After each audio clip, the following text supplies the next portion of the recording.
지금도 평탄하게 살고 있는 것은 아니지만 과거 저의 삶과 비교해보면 지금은 사람답게 사는 것 같습니다. 사람답게 살지 못했던 저의 지난날 이야기를 해보려고 합니다. 저희 아버지는 제가 어렸을 때 크게 사업을 하셨어요.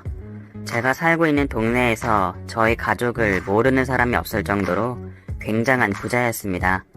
하지만 아버지는 돈도 많고 하시던 사업도 잘 되시니 눈을 딴 데로 돌리시더라고요.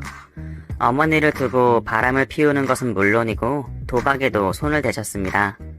처음에는 재미삼아 하시던 도박이었는데 점점 그 액수가 커지더니 나중에는 빚까지 지게 되셨어요.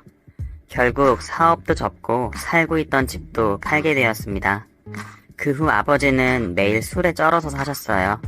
원래는 굉장히 온화한 분이셨는데 어느 순간부터 술에 취하시면 어머니와 저에게 손찌검을 하셨습니다. 갑자기 변한 주변 환경이 어린 저에게는 하루하루가 정말 지옥같이 느껴졌어요. 매일 밤 자기 전에 아버지가 빨리 죽으라고 기도를 하면서 잠들 정도였습니다. 힘들게 고등학교를 졸업하고 저는 아버지를 피해서 바로 서울로 올라왔습니다. 엄마한테는 내가 꼭 성공해서 모시러 올 테니 조금만 기다리라는 쪽지 하나만 남겨둔 채로요. 저에게는 자신감은 넘쳤지만 가진 게 몸밖에 없는 20살이 된 저에게 서울은 정말 차가운 도시였습니다. 어떤 일이든지 할 마음은 가지고 있었지만 정상적으로 낮에 일하는 곳에서는 저를 받아주지 않았어요. 가지고 온 돈도 다 떨어져 갈 때쯤 우연히 알게 된 제 또래의 친구가 제가 아직 제대로 돈도 못 벌고 찜질방에서 생활하는 것을 알고는 일을 소개해준다고 했습니다. 너 정말 무슨 일이든지 할 자신 있어? 당연하지. 나 절대로 고향에 돌아가지 않을 거야.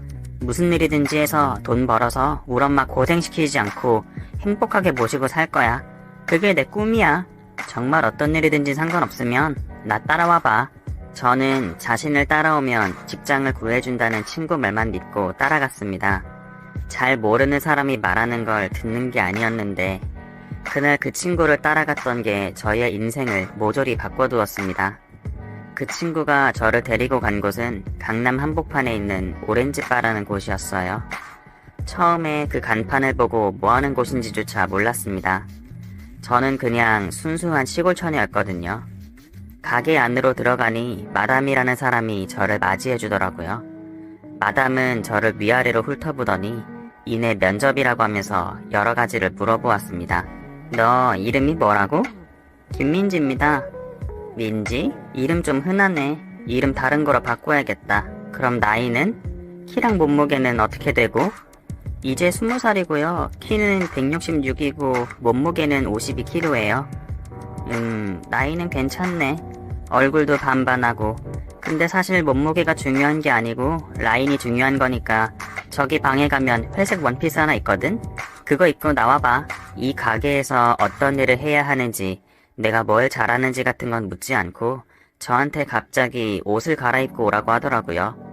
그때 느낌이 좀 이상해서 밖으로 나오고 싶었지만 그 가게 분위기상 싫다는 말은 못하고 마담이 시키는 대로 했습니다. 제가 옷을 갈아입고 나오자 그제야 마담은 웃으면서 말했습니다. 오, 잘 어울리네. 몸매 괜찮다. 얼굴도 이쁘니까 어울리는 화장만 하면 될 것 같고. 너 여기 무슨 일 하는 데인지 알고 온 거 맞지? 일하는 건 힘들겠지만 어디 돈 버는 일이 쉽니? 하지만 여기는 다른 데보다 돈은 훨씬 많이 벌 수 있어. 그건 내가 장담할게. 제가 갈아입고 나온 옷이 몸에 꽉 붙고 좀 야시시한 느낌이 들어서 설명 없이도 대충 어떤 일을 하는 곳인지 느낌이 왔습니다.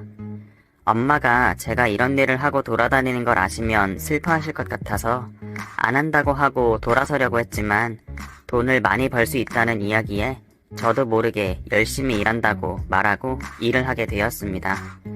저는 그저 술이나 같이 마시고 이야기를 하면 되는 줄 알았는데 술 취한 남자들 상대하는 일은 쉽지 않았어요. 가끔 아무렇게나 손을 뻗어대는 사람들도 있고 자기가 사회생활하면서 받은 스트레스를 저한테 푸는 사람들도 있었습니다. 하지만 제 손에 쥐어지는 돈을 보면 이 일을 쉽게 그만둘 수는 없었어요. 그저 저는 조금만 더 열심히 일하면 엄마랑 같이 살 수 있겠다 싶어서 엄청 악착같이 일했습니다. 저도 어느 정도 일을 하고 단골들도 생겼습니다. 제 단골 중에서도 가장 젠틀한 사람은 한 중소기업의 사장님이셨어요. 돈 많은 손님은 되게 막무가내에 매너도 없고 저를 막대하는 사람들도 많았는데 이분은 정말 술 마시고 이야기하고 가는 정도였습니다. 팁은 많이 주면서 터치도 하나도 없고 다른 손님들이랑은 참 많이 다른 사람이었어요. 그래서 저도 이 손님에게는 다른 사람들보다 훨씬 잘해드렸습니다. 그렇게 저와 알게 된 지 1년 남짓 되었을 때 이 남자가 가게가 아닌 곳에서 저녁 식사를 같이 하자고 저한테 번호를 알려달라고 하더라고요. 저는 이런 식으로 접근하는 손님들이 꽤 많았기 때문에 거절하라고 했지만 술집에서도 젠틀한 사람이라 밖에서도 만나보고 싶다는 생각이 들더라고요. 그래서 저희는 연락처를 교환하게 되었고 그 뒤로 밖에서 몇 번 만나면서 점점 더 친해졌습니다. 저는 그저 서울에 친구가 한 명 생겼다고 생각하면서 지냈는데 이 남자가 어느 날 저에게 고백을 하더라고요. 민지씨, 이제 저희 둘이 사귀는 사이라고 생각해도 될까요? 네? 생각하는 건 본인 마음이니까 알아서 하세요. 그럼 이제 민지씨는 제 여자친구입니다. 아셨죠? 막무가내로 저를 여자친구라고 하길래 제가 당황스러워서 아무 말 못하고 있는데 그런 저를 보고 이윽고 한마디 더 했습니다. 민지씨, 대신 이제 오렌지바는 그만두세요. 갑자기 제 일을 그만두라니요? 제가 하는 일이 창피하신 거예요? 저를 있는 그대로 사랑해주실 거 아니면 저도 사장님 여자친구가 되긴 어려울 것 같네요. 창피한 게 아니고 제 여자친구가 다른 남자들이랑 술 마시면서 히히덕거리는 건 못 봐줍니다. 대신 제가 오피스텔도 하나 마련해드리고 생활비도 넉넉히 드릴게요. 제가 사랑하는 여자 책임질 만한 능력은 되는 놈입니다. 저에게 생활비를 줄 테니 일을 그만두라고 제안하더라고요. 그 순간 저는 이 남자가 나를 정말 사랑한다고 생각했어요. 제가 무슨 일을 하는 사람인지 상관없이 저를 좋아한다는 느낌을 받아서 그 자리에서 바로 그러겠다고 말했습니다. 그땐 제가 순진했나봐요. 이 남자의 진심을 알지 못한 걸 보면 말이에요. 그렇게 저는 바에서 웃음 파는 일을 그만두고 그 남자가 마련해준 오피스텔로 들어갔습니다. 그 남자는 매일같이 저를 만나러 왔고 저희는 방금 결혼한 신혼부부처럼 잘 지냈어요. 게다가 저도 오랜만에 돈 버는 일에서 잠시 멀리 떨어질 수 있어서 마음이 편해지더라고요. 그리고 얼마 지나지 않아서 제가 아이를 가지게 되었습니다. 저는 사랑하는 사람의 아이가 생긴 게 너무 행복했고 그 남자도 행복해할 줄 알았습니다. 그래서 회사에 있는 남자에게 바로 전화를 해서 알려주었어요. 자기야, 나 임신했어. 우리 부모가 되었다고. 저는 너무 기뻐서 전화한 것이었는데 그 남자는 알겠다는 말만 하고 전화를 급히 끊더라고요. 그리고 회사에서 바로 집으로 달려왔습니다. 집에 오자마자 저를 보더니 막 소리를 지르더라고요. 지금 뭐 하는 짓이야? 뭐? 임신했다고? 생각이 있는 거야? 술집에서 몸 팔던 여자면 당연히 피임했어야 하는 거 아니야? 자기야, 왜 그래? 임신한 게 기쁘지 않은 거야?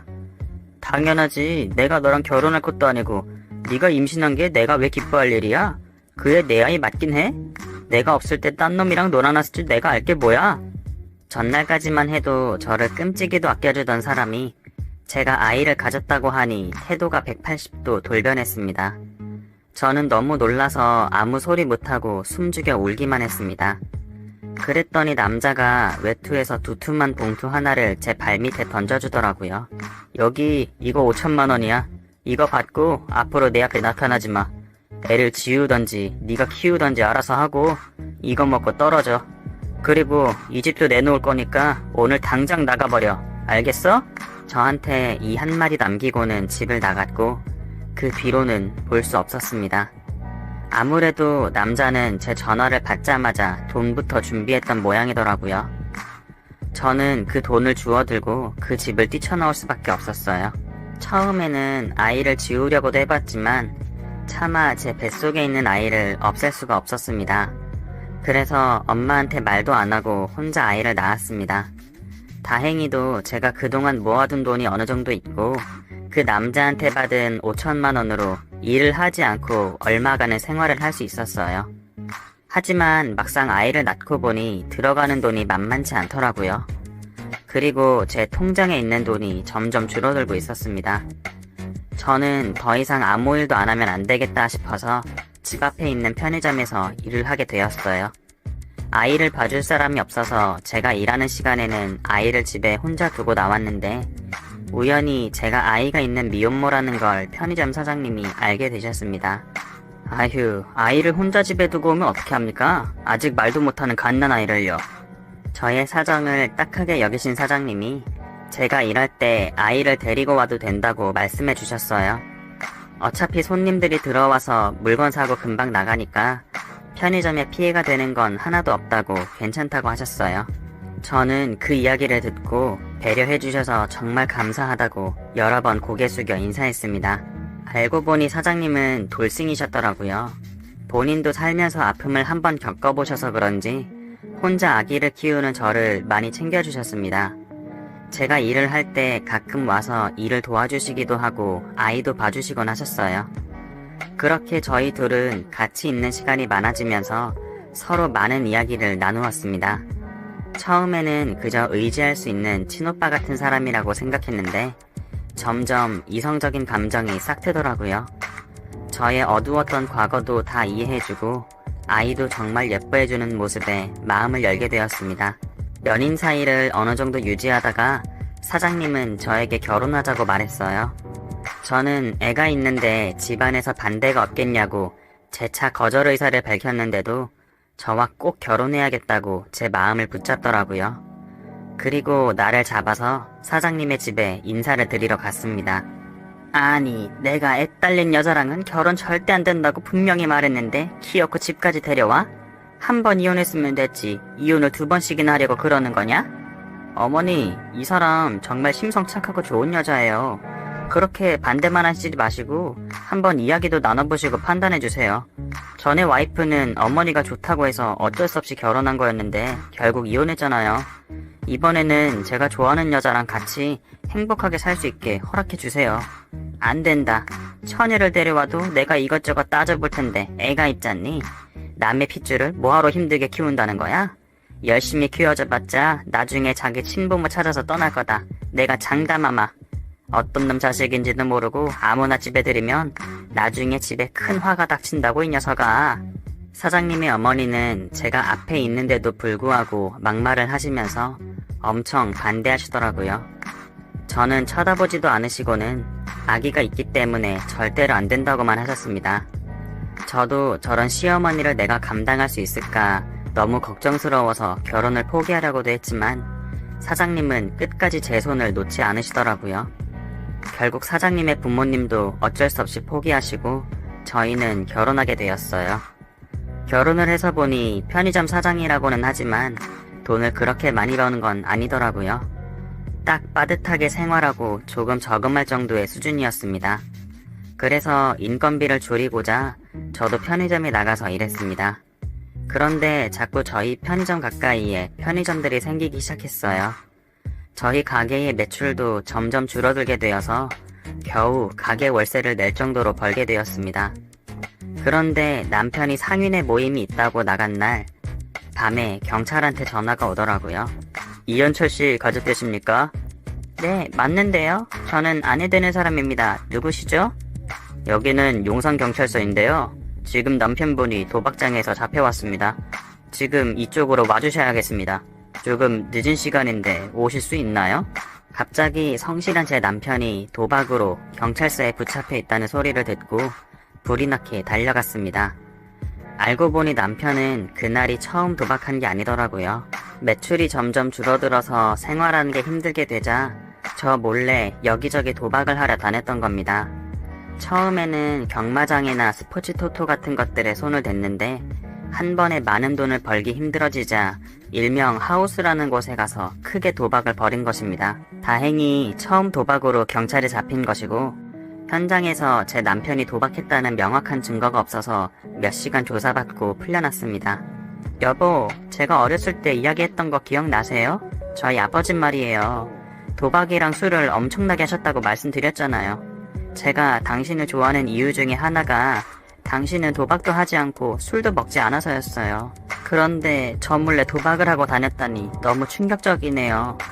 미안해요. 제가 할 말이 없어요. 정말 미안해요. 앞으로 절대 도박 같은 건 하지 않을게요. 정말 그만둘 수 있는 거죠? 저 그 말 믿을게요. 돈은 저희 둘이 더 열심히 해서 벌면 되는 거니까 너무 걱정하지 말고요. 제가 앞으로 주말에도 편의점에서 일할게요. 제발 부탁이에요. 오늘 이후로 도박장 근처에도 가지 마세요. 경찰서에서 풀려나 집에 오는 택시 안에서 남편은 앞으로 절대 도박을 하지 않겠다고 약속했습니다. 그리고 저는 남편의 말을 믿었습니다. 하지만 도박은 한 번 빠지면 쉽게 헤어나오지 못하는 것 같더라고요. 남편은 저 몰래 적금 통장도 가지고 나가서 도박을 하더니 결국 가게까지 담보로 대출을 받아서 그 돈을 다 날리게 되었습니다.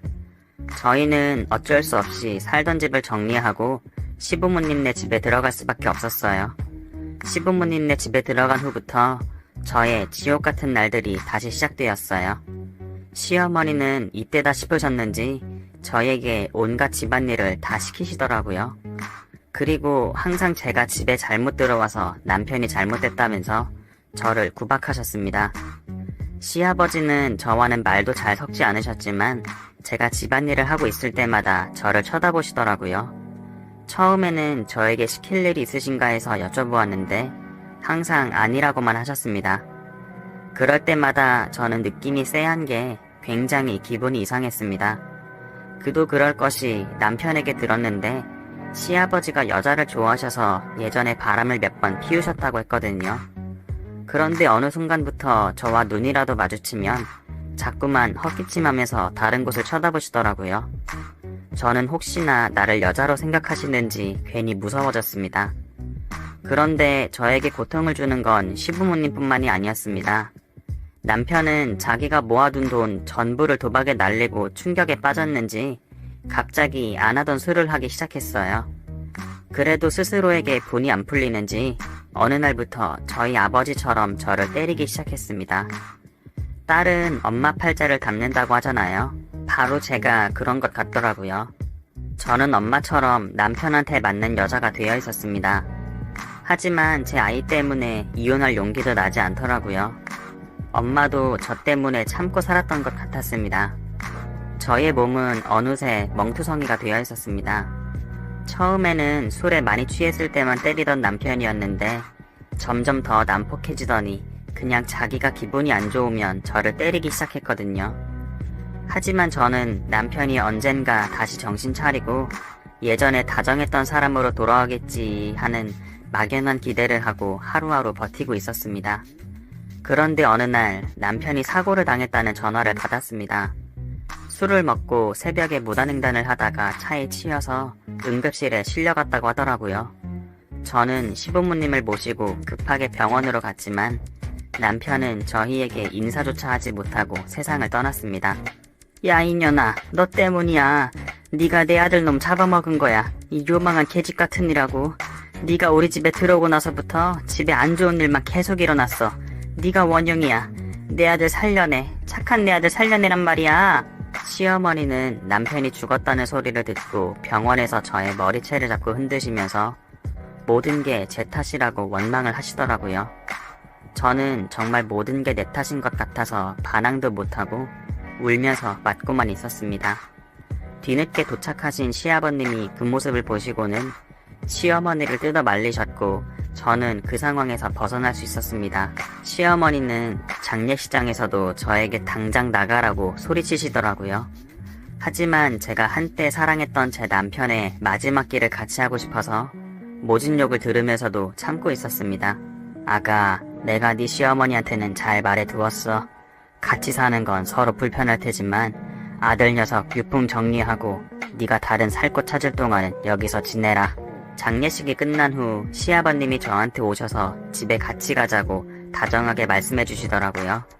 저는 당장이라도 짐을 싸서 나가고 싶었지만 마땅히 갈 곳도 없어서 시아버지 말을 듣고 시부모님네 집으로 갔습니다. 집에 도착해서도 시어머니는 계속 울기만 하셨어요. 제가 그 집에서 할 수 있는 일은 하나도 없었습니다.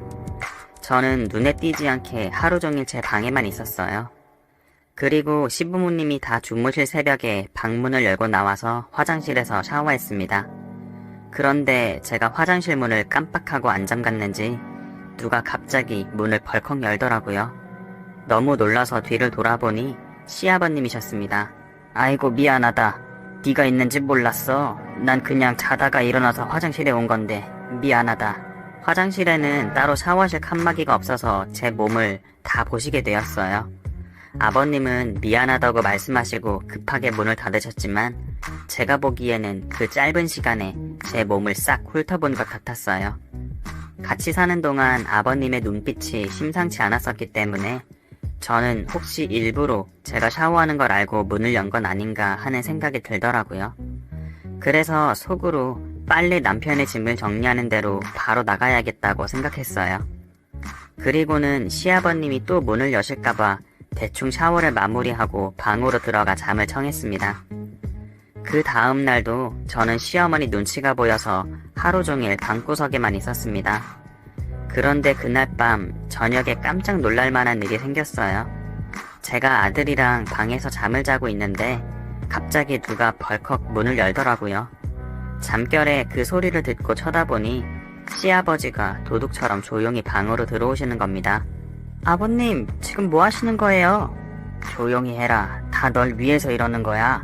제가 깜짝 놀라서 소리치자 아버님은 금세 제 옆으로 오셔서 입을 틀어막고 조용히 하라고 제 귀에 속삭이셨어요. 저는 너무 놀라서 아무 소리도 못하고 아버님을 쳐다만 보고 있었습니다. 속으로 무슨 일이 터지겠다고 하고 있는데 아버님이 제 손에 무언가를 쥐어주시더라고요. 깜짝 놀라서 뭔지 쳐다보니 그건 바로 자그마치 2억이나 들어있는 통장이었습니다. 이거 네 남편 목숨값이다. 네 남편 앞으로 들어놓은 보험금이랑 사고 낸 사람한테 받은 합의금 넣어둔 통장이야. 네 시어머니한테는 모르는 돈이지.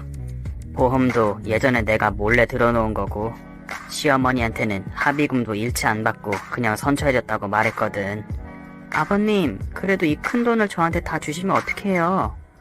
원래도 네 시어머니 모르게 너한테 주려고 한 돈이긴 한데 어제 너의 샤워하는 모습을 보니 너한테 주는 게 맞다는 확신이 들더구나. 시아버님은 제 몸에 시퍼렇게 든 멍들을 보시고는 마음이 너무 아프셨다고 하더라고요. 사실 밤에 제 남편이 저를 때리는 걸 알고 아들을 말려보셨지만 남편이 고치지 못했다고 해요. 하지만 자기 아들을 경찰에 신고할 수도 없어서 저에게는 미안하지만 지켜볼 수밖에 없었다고 사과하셨습니다. 그러시면서 며칠 있으면 남편의 유품을 다 정리하니까 그 전에 미리 살 집을 장만하고 짐을 다 옮겨놓으라고 하셨어요. 하루빨리 이 집을 떠나는 게 저한테 좋을 것 같다고 하시면서요. 저는 아버님의 진심을 알고 그동안 오해한 게 정말 미안해졌습니다. 아버님께 그동안 제가 오해했다고 울면서 감사하다고만 할 뿐이었어요.